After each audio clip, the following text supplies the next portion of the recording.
Welcome back to another episode of I'm picking fighter A, but I'm betting on fighter B. I'm your host, the MMA Al Dente guy, and I'm here to talk about Drew Dober versus Ricky Glenn. Drew Dober is 26 and 12, 34 years old, and he's given up 4 inches of height and half an inch of reach to 34-year-old Glenn, who is 22 and 7.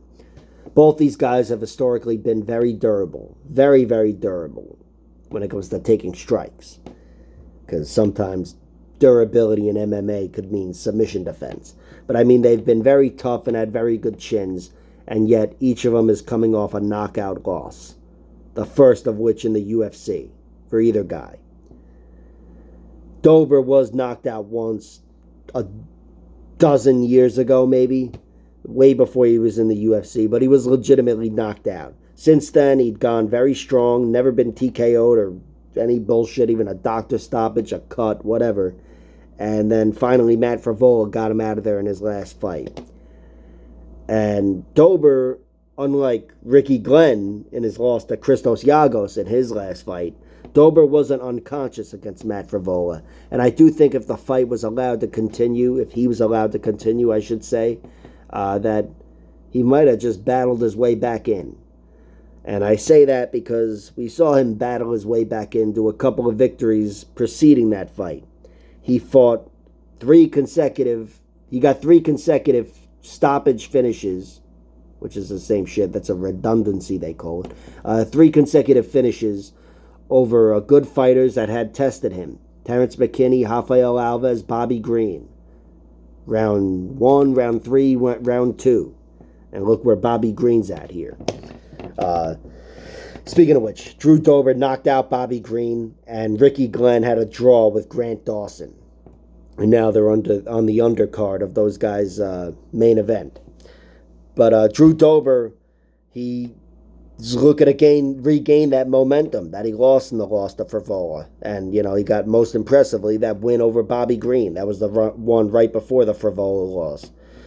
It just, you add it all up, the amount he was hurt, even in those wins that I just mentioned, not to mention anything before that, and then also getting hurt with Matt Frevola, even though I haven't seen the guy unconscious since that one regional fight. It's definitely given me concerns for his durability.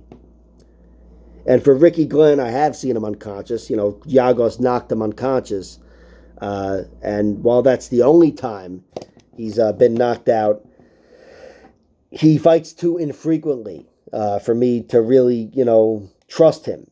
That's the only lasting memory of Ricky Glenn as a fighter, is his last fight, and that's a loss. And it's because he fights so infrequently. The one before that is his draw against Grant Dawson, which was some time ago at this point. Probably closer to 2 years ago than 1 year ago. But Ricky Glenn, he's now 34 years old, as is Dober. And his lights were shut out in his last one. So I have a lot of doubts about both guys, really. I think if you take away the doubts and the knockouts, I would view this as a pretty close fight that I'd expect to go to a decision. And I'd slightly lean towards Dober because of power and aggression.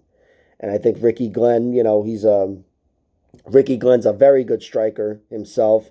Very technical, and he does have 4 inches of height and half an inch of reach. But I think Dober is the sharper athlete, much faster. I think he wins the physicality battle, and I don't think either guy is good enough to really impose his grappling on the other. Drew Dober is primarily lost by submission, 4 of his 12 losses. Maybe not primarily, but that's primarily how he's been finished anyway. And I don't think either guy's really got what it takes to run through the other guy in that way. I think this will be a decision fight or a knockout. And with the way each guy has looked as of late, knockout wouldn't surprise me. And while my pick is Dober, I'm definitely betting on Ricky Glenn. Ricky Glenn's knockout line in round 1 is plus 1,700. Round 2 is plus 1,900. It's not that much better, but I think they got those way off. And for Drew Dober to win in round 1 by knockout is plus 165. This is no toss-up in my opinion. I do think Dober should win. I think he would have won if they were both active in their primes. Although my estimation of Dober has gone up throughout the years. Whereas Ricky Glenn, it might have even gone down, to be honest. But tough to really say.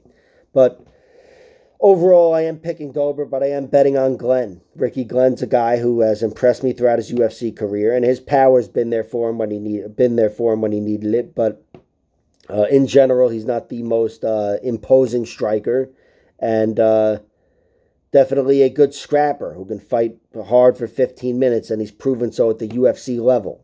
Although Dennis Bermudez beat him, in my opinion. But still, I think this fight is Drew Dober's fight to lose. But if either guy's got a weak chin, I think we'll find out here.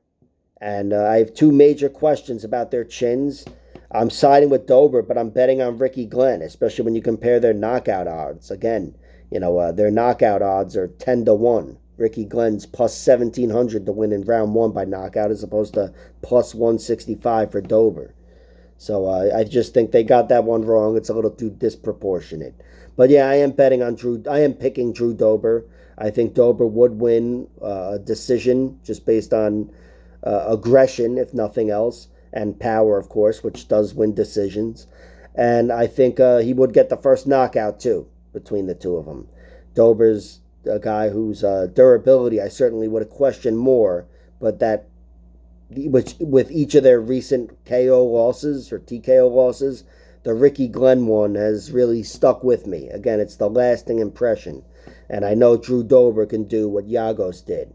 So Drew Dober's the pick. Ricky Glenn by knockout is the sprinkle.